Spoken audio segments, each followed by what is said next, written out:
Hello, you're watching VNA News Bulletin. I'm Bong from Hanoi and now the headlines. National Assembly Chairwoman Lychee calls for more support from World Bank. Vietnam's export value to China hits $5.8 billion in the first 5 months of 2016. Vietnamese Culture Days open in Moscow.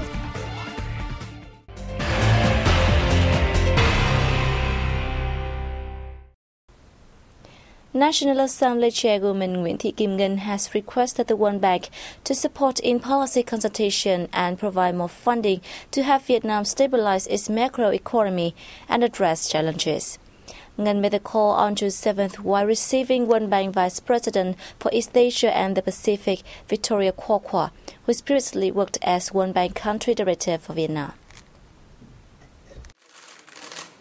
Having held the Vietnam Report 2035, a joint undertaking by experts from Vietnam and the World Bank office in Vietnam, Nguyen said that the report is a significant document which puts forth long-term orientations to help Vietnam become an industrialized nation and promote comprehensive reforms for the country's market economy. The lawmaker congratulated Qua on her new position as the World Bank Vice President for East Asia and the Pacific, believing that she will continue her assistance for national strategic development programs in regional countries, including Vietnam.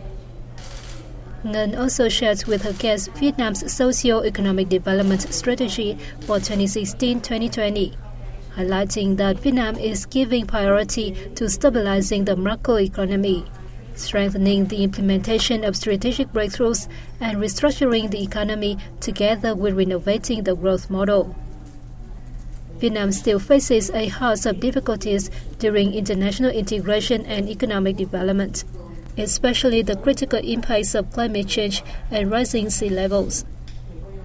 For her part, Victoria Qua underscored that the World Bank treasures its working relationship with Vietnam, expressing her hope that the National Assembly Chairwoman will continue her efforts to elevate the relations to the new height. As part of his visit to Vietnam on June 7th, Indian Defense Minister Manohar Parrikar called at the Telecommunications University under the signal arms of the Vietnam Ministry of National Defense, located in the South Central province of Khánh Hòa. Working with leaders of the university, Minister Parrikar said India will continue providing support in terms of funding, technology and experience for Vietnam in training information and communication technology.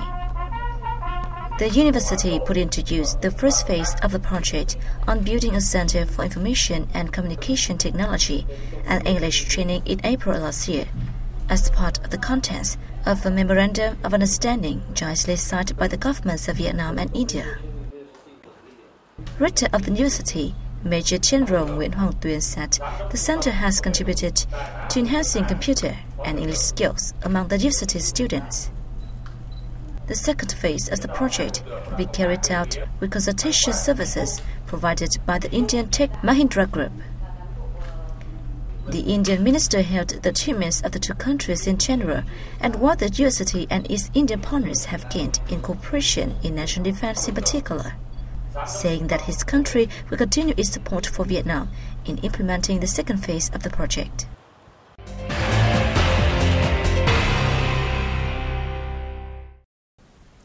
Vietnam's export earnings to China reached $5.8 billion in the first 5 months of 2016, a year-on-year increase of 16.5%, while import value from China fell 3.67% to $14.73 billion. More details coming up next.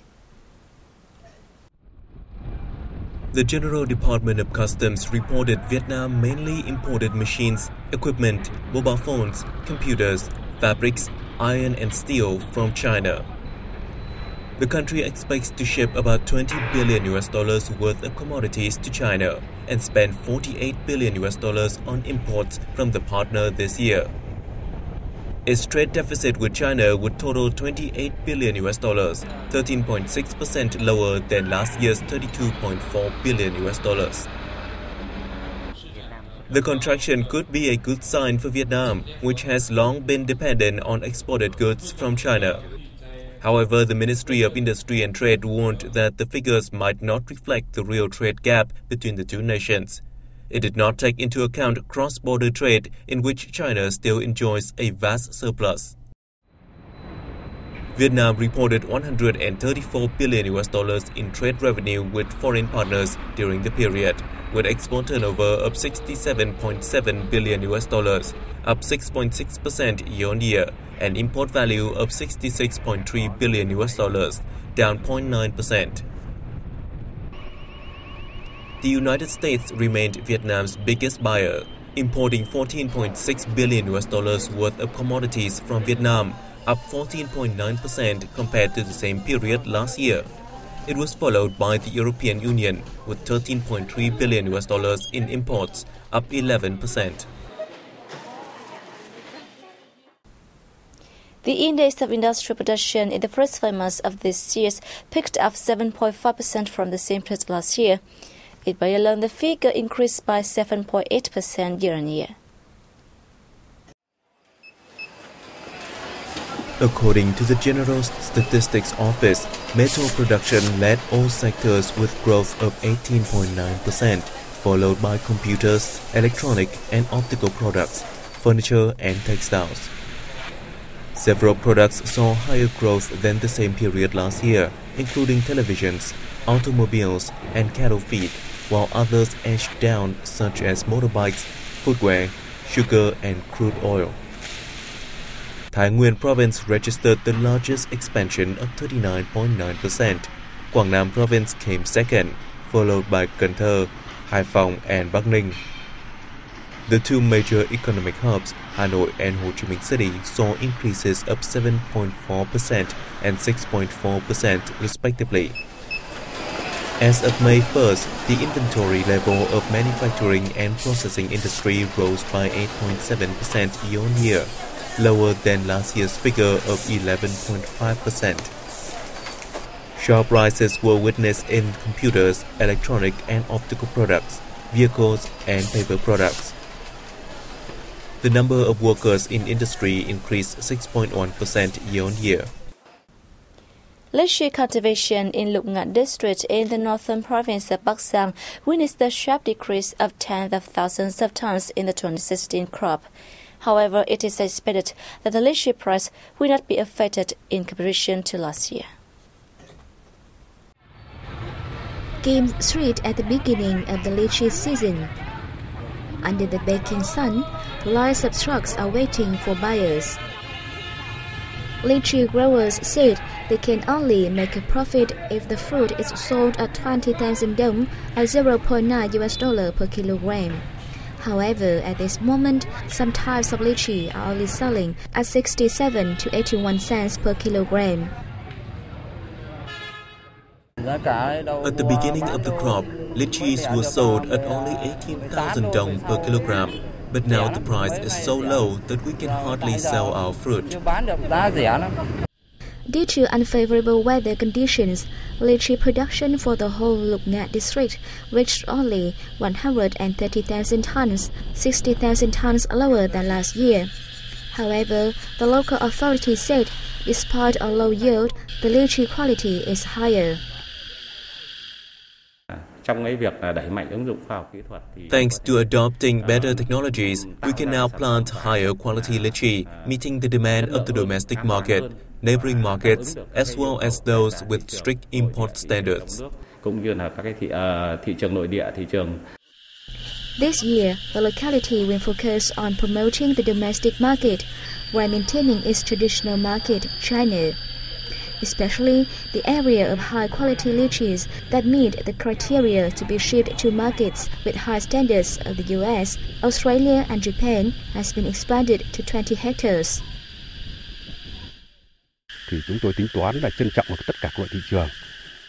To balance the supply and demand, we will reserve 60% of output for the domestic market and the remaining 40% for export. We will promote exports to the US, the EU, Japan and Malaysia at higher levels than last year. The main crop of lychee will be harvested from June 20th. Several Chinese traders and local exporters have come to check the fruit's quality. However, no contract has been signed yet.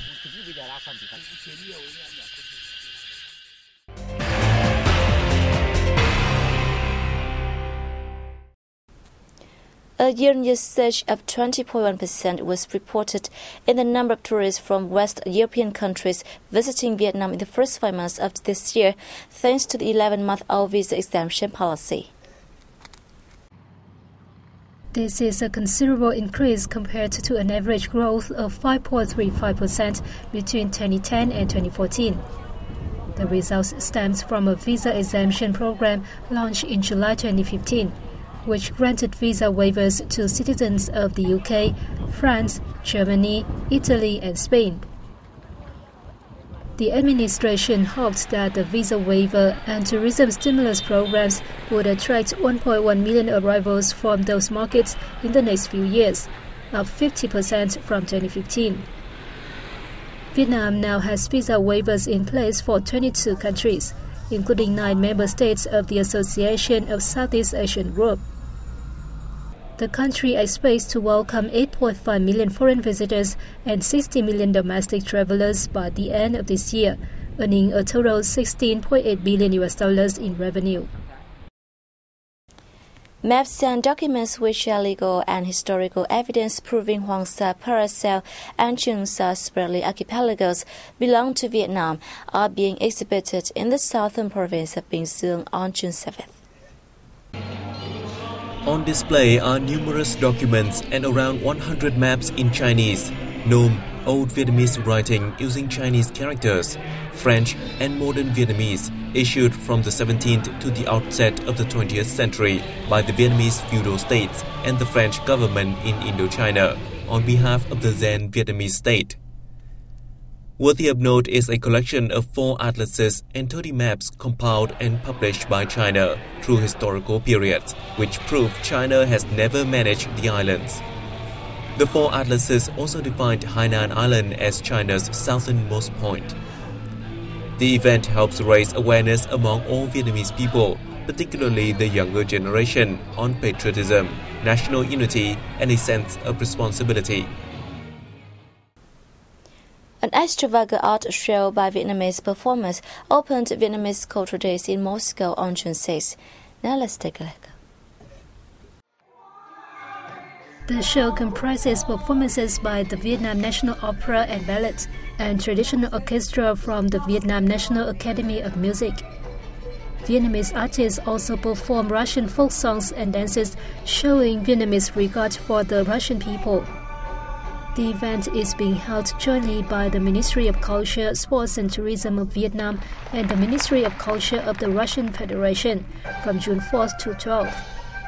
A wide range of activities will be held during the event, including art performances, a seal painting exhibition, seminars on literature, a photo exhibition, and the screening of Vietnamese films. The highlight of the event will be the introduction of some 35 seal paintings by Vietnamese artists at the first ever exhibition of Vietnamese seal paintings in Russia. The event is part of the regular culture cooperation between Vietnam and Russia, offering a chance for people of both countries to gain a deeper understanding of each other's cultural identity and artistic heritage. And that has wrapped up our news bulletin. Thanks for joining us, and goodbye for now.